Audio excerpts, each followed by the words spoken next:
Duncan Hemba, KTN News. Now, following happenings of the last 24 hours or so, a power vacuum stares the Jubilee administration at the helm of one of its most critical ministries. The Milimani Magistrates Court has declared National Treasury CS Rotich and PS Kamau Thuge persona non grata at Treasury Building, pending determination of corruption cases facing them. Now, this comes amid reports of a likely cabinet reshuffle to fill the critical docket during the trial period. So what options does President Uhuru Kenyatta have to get things back in order at the Treasury? KTN political reporter Moremi Mwangi interrogates.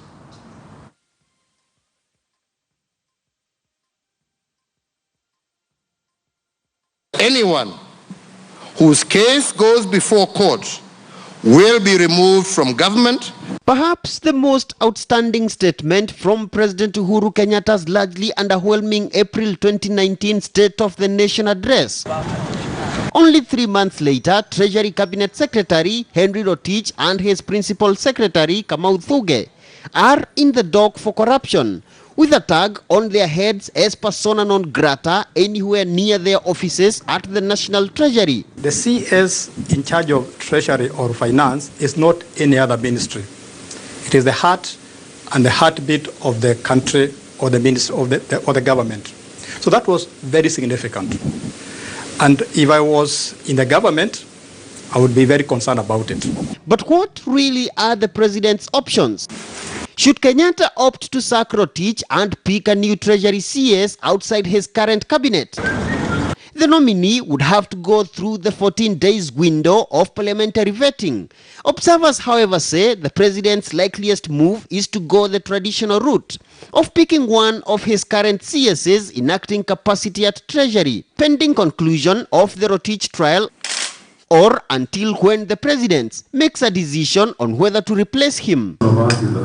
Among those the president could rely on in the short term in acting capacity at Treasury is Interior's Dr. Fred Matiang'i, who has on 3 occasions served as acting CS in Education, Lands and Interior dockets. We are also on highest alert. Earlier this year, President Kenyatta picked Matiang'i to monitor all national government development projects. Pundits, however, argue that tasking Matiang'i with additional Rotich duties might be a major gamble, as Interior and Treasury are the country's arguably 2 weightiest ministries. CS without portfolio Raphael Tuju, viewed as the least burdened in Kenyatta's cabinet, would be an ideal choice for additional duties. Unlike his colleagues, however, Tuju was never vetted in Parliament, and assigning him duties in office of Treasury CS, even in acting capacity, analysts argue would evoke weighty legal queries. Others are Industrialization's Peter Munya, James Macharia of Infrastructure, and ICT's Joe Musheru. The 3 were, however, recently in the middle of a political storm over an alleged assassination plot against Kenyatta's deputy, William Ruto.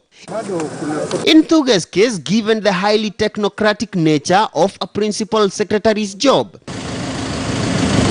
Head of Public Service Joseph Kinyua, in consultations with his boss President Kenyatta, is likely to entrust the job in acting capacity to a serving high-ranking ministry official, among those on the spotlight being Rotich Senior Advisor Geoffrey Mwau, Director General for Accounting Bernard Ndongo, and National Treasury Debt Management Boss Dr. Haron Sirma. Whichever move the president makes, however, shockwaves of the Rotich and Thuge indictment are already being felt. I was this morning looking at how the economy is reacting to the arrest or to the indictment of the 29. And I was very surprised that the sharing and the boards are reacting negatively. Instead of cheering, they actually went down, which is a very significant information as far as that particular episode is concerned. It's like a full-time assignment, if you come to think of it. And therefore, even for the president, he may not want to have somebody acting for a very long time. It would be in his interest to quickly deal with the impending gap.